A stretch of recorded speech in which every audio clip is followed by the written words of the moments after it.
Kamran academic classes में आपका स्वागत है। मैं कामरान अकमल।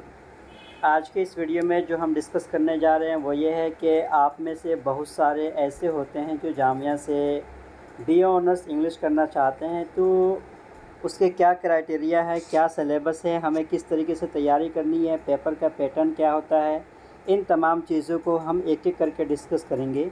इसी के साथ साथ अगर आप प्रीवियस ईयर का क्वेश्चन पेपर आप देखना चाहते हैं तो आप मेरे टेलीग्राम लिंक से जाके डाउनलोड कर सकते हैं, और टेलीग्राम का लिंक मैं डिस्क्रिप्शन बॉक्स में दे दूंगा।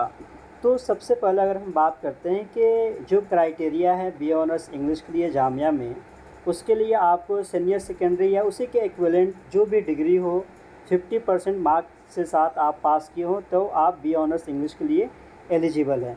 उसी के साथ साथ टोटल जो सीट है वो 60 है, और आपको एक साल में 7200 पैसे पे करना होगा बीए ऑनर्स इंग्लिश के लिए। सिलेबस के बारे में अगर हम बात करते हैं तो सबसे पहले आपको ये जानना है कि बीए ऑनर्स इंग्लिश का जो सिलेबस है उसको हम दो पार्ट में डिवाइड करेंगे। एक जो होगा पार्ट ए होगा और एक जो है पार्ट बी है। दोनों बिल्कुल एक दूसरे से डिफरेंस है, तो उसको थोड़ा सा समझने की कोशिश करते हैं कि पार्ट ए जो होगा वो 40 ऑब्जेक्टिव टाइप क्वेश्चंस होंगे, 40 ऑब्जेक्टिव टाइप क्वेश्चन होंगे, और हर मार्क्स का, हर क्वेश्चन का 1 नंबर का होगा, 1 मार्क्स का होगा। और उसमें अगर हम ख़ास तौर से बात करेंगे तो वो जो बेस्ड होंगे 40 एमसीक्यूज़ क्वेश्चन, वो author's book, current literacy scene India और अब्रॉड में, क्या करंट सिनारियो है इंग्लिश लिटरेचर का, या इसी के साथ साथ इंग्लिश लैंग्वेज का क्या इतिहास रहा है, क्या हिस्ट्री रहा है शुरू से लेकर अभी तक, क्लासिकल एज से लेकर किस किस दौर से वो फेज से गुजरा है, उन तमाम चीज़ों को आपको डीपली देखना पड़ेगा। और 40 नंबर के जो ऑब्जेक्टिव टाइप क्वेश्चंस होंगे उसी में इसी तरह के डायरेक्ट क्वेश्चन आपसे पूछे जाएंगे। तो आपको ये बहुत ही क्लियर कट देखना पड़ेगा, समझना पड़ेगा। और उसमें से जितने भी बड़े बड़े, जिनका काफ़ी बड़ा नोवेलिस्ट है, जिनका योगदान बहुत ज़्यादा रहा है, कंट्रीब्यूशन बहुत ज़्यादा रहा है, उनको आप भूल नहीं सकते हैं। जैसे अगर हम बात करते हैं, शेक्सपियर है, जॉन मिल्टन है, जोफ्री चौसर है, जॉर्ज ऑरवेल है, चार्ल्स डिकेंस है, एम फॉस्टर वगैरह है। तो इस तरीके से जितने भी बड़ा बड़ा नाम हैं उनका क्या कंट्रीब्यूशन रहा है, उनकी जो जो भी फेमस किताबें हैं उनके बारे में आपको जानना है बहुत बढ़िया से, कहाँ के थे और क्या क्या कंट्रीब्यूशन है। उसी के साथ साथ उनकी जो भी फेमस किताबें हैं उन किताबों के बारे में आपको जानना है। इसी के साथ साथ कब किस किस पड़ाव से, किस फेज से होता हुआ इंग्लिश लिटरेचर का इतिहास जो गुजरा है वो भी आपको जानना है। तो 40 नंबर में बेसिकली ये सारी चीज़ें होंगी। और उसी के साथ साथ अगर हम बात करते हैं कि पार्ट बी जो होगा वो 60 मार्क्स का होगा, उसमें से 20 मार्क्स जो होंगे वो अनसीन पैसेज के होंगे, कंप्रिहेंशन के लिए होगा। और उसमें आपको ये देखा जाएगा कि आपकी समझ कितनी है, आपकी अंडरस्टैंडिंग लेवल क्या है, किस तरीके से आप तैयारी कर रहे हैं, तो ये आपको 20 नंबर से जांचा जाएगा। और उसी के साथ साथ आपका ग्रामर या वोकेब कैसा है उससे रिलेटेड 10 नंबर के क्वेश्चन होंगे। और उसी के साथ साथ सबसे जो इम्पोर्टेंट पार्ट बी में जो होता है वो एस्से का पार्ट होता है। और एस्से का पार्ट में अगर हम बात करते हैं तो 3 एस्से दिए जाएंगे जो कंटेम्प्रेरी इश्यूज़ पे भी हो सकते हैं और पहले की भी चीज़ों पे हो सकते हैं। और उसमें से आपको कोई एक चूज़ करना है और उसमें से 30 मार्क्स का वो एस्से लिखना होगा जो बहुत ही प्रिसाइज होना चाहिए। और उसमें ख़ास तौर से आपका इंट्रोडक्शन है, सेंट्रल आइडिया है, और उसी के साथ साथ समराइज़ भी करना है कंक्लूडिंग रिमार्क्स के साथ कि आपका पॉइंट ऑफ व्यू क्या है जो कुछ भी आप लिख रहे हैं।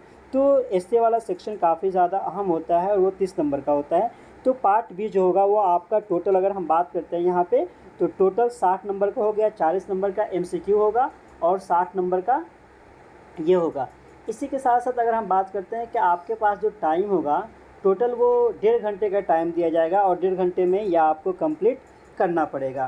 तो ये आप ध्यान दीजिएगा। और उसी के साथ साथ एक चीज़ और, आपका जो एग्ज़ाम होगा, जो भी जिन लोगों ने भी आप में से अप्लाई किया है, बी ऑनर्स इंग्लिश का जो एग्ज़ाम है वो 22 जून को है। और 22 जून को 10 बजे से लेकर 11:30 बजे तक आपका एग्ज़ाम हो जाएगा।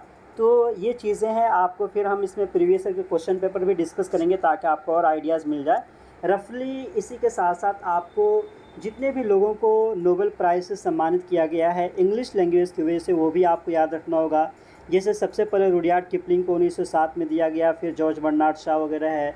फिर उसी के साथ साथ और अगर हम बात करते हैं कि 2020 में लुइस गुलाब को दिया गया और 2021 में अब्दुल रज़ाक गरना को दिया गया था। तो ये दोनों जो है इंग्लिश लैंग्वेज ही के लिए दिया गया था। और फिर उसी के साथ साथ एक चीज़ और आप याद रखिएगा कि सबसे जो 2016 में दिया गया था, बॉब डिलन को दिया गया था 2016 में, तो ये इंग्लिश में इनका कहीं ना कहीं कंट्रीब्यूशन है, जिस वजह से उनको नोबेल प्राइज़ से सम्मानित किया गया।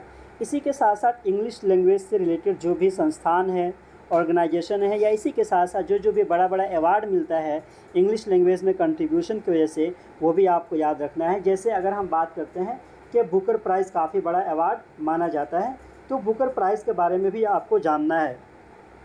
और ख़ास तौर से हिंदुस्तान में जिन लोगों को मिला है उनके बारे में आपको जानना है। जैसे वी.एस. नैपोल को नोबेल प्राइज़ भी मिला है, बुकर प्राइज़ से भी सम्मानित किया गया है। अरुंधति रॉय है, किरण देसाई है, अरविंद अडिगा है। उसी के साथ साथ डगलस स्टुअर्ट को 2020 में दिया गया था। और उसी के साथ साथ 2021 के बारे में अगर हम बात करते हैं तो देवेन गलगुट को दिया गया था। तो ये सब नाम क्लियर कट आपको याद रखना है कि क्यों दिया गया था और किस किताब की वजह से उनको दिया गया था। और फिर रिसेंटली जिनको अभी दिया गया है, ऐसा पहली बार हुआ है कि किसी हिंदी बुक को बुकर प्राइज़ से सम्मानित किया गया है, और वो है गीतांजलि श्री का। उन्होंने अभी रेत का टीला नाम की किताब लिखा था और इसी को डेजी रॉकवेल ने ट्रांसलेट किया था, और इस बुक को 2022 का बुकर प्राइज़ से सम्मानित किया गया है। तो इस तरीके के जो बड़ा बड़ा नाम है वो नाम आपको याद रखना है। जैसे अगर हम बात करते हैं कि father of modern English poetry के फादर किनको माना जाता है, तो याद होना चाहिए कि चौसर कौन है और उनका क्या कंट्रीब्यूशन है।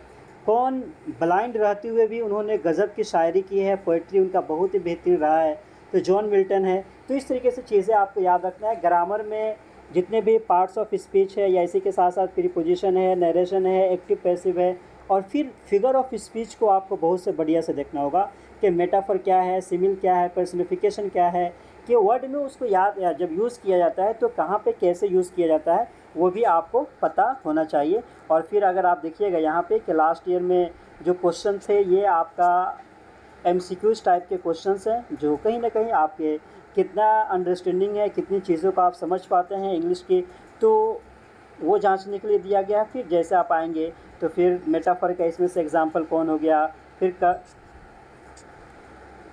कैंटरबरी टेल्स को किसने लिखा है, उसी के साथ साथ फेरी क्वीन को राइटर कौन है, डॉक्टर फोर्टस किसने लिखा था, फिर उसके बाद से मर्चेंट ऑफ वेनिस किसका है। तो विलियम शेक्सपियर की किताब तो आपको बहुत बढ़िया से याद होनी चाहिए कि मर्चेंट ऑफ वेनिस है, ओथेलो है, हैमलेट है। तो ये सारी चीज़ें आपको क्लियर कट पता होनी चाहिए।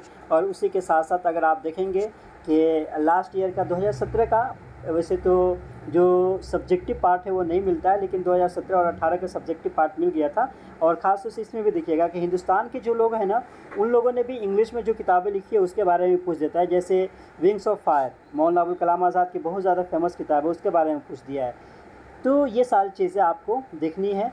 बट बेसिकली मैं यहाँ पे आपको जो दिखाना है वो ये है कि सब्जेक्टिव पार्ट में क्या है, थोड़ा सा समझना है सबसे पहले हमें कि सब्जेक्टिव पार्ट का क्वेश्चन, ये पार्ट बी है।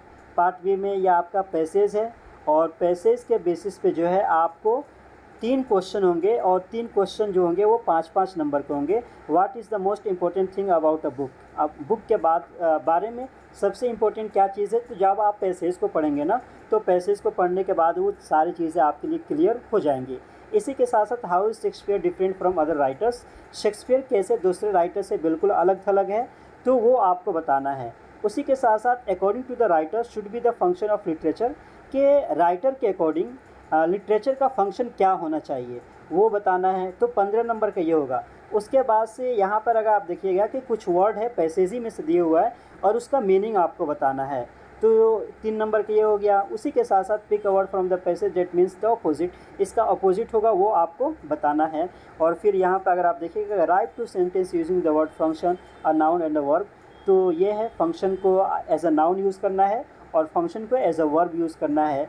और फिर आप जैसे नीचे आइएगा तो सब ये खास तौर से ग्रामर का पार्ट है कि ग्रामर कितना जानते हैं उसको जानने के लिए, या वोकेब के पास कितना स्टोरेज है आपका वो जानने के लिए। और फिर सबसे जो इम्पोर्टेंट है, कम से कम 2 से 3 पेज में आपको एसे लिखना है। जैसे right an essay in approximately 300 words in on any one of the following, Joy of reading, my reason for studying English literature, मैं इंग्लिश लिटरेचर को क्यों पढ़ता हूँ, या इसी के साथ साथ the gap between the rich and poor in India, कि क्या गैप है रिच और पुअर के दरमियान में हिंदुस्तान में, इसके ऊपर लिखना है। देखिए एसए का टॉपिक बहुत आसान लग रहा है, लेकिन उतना आसान होता नहीं है जितना हम समझते हैं, क्योंकि सबके लिए आसान है।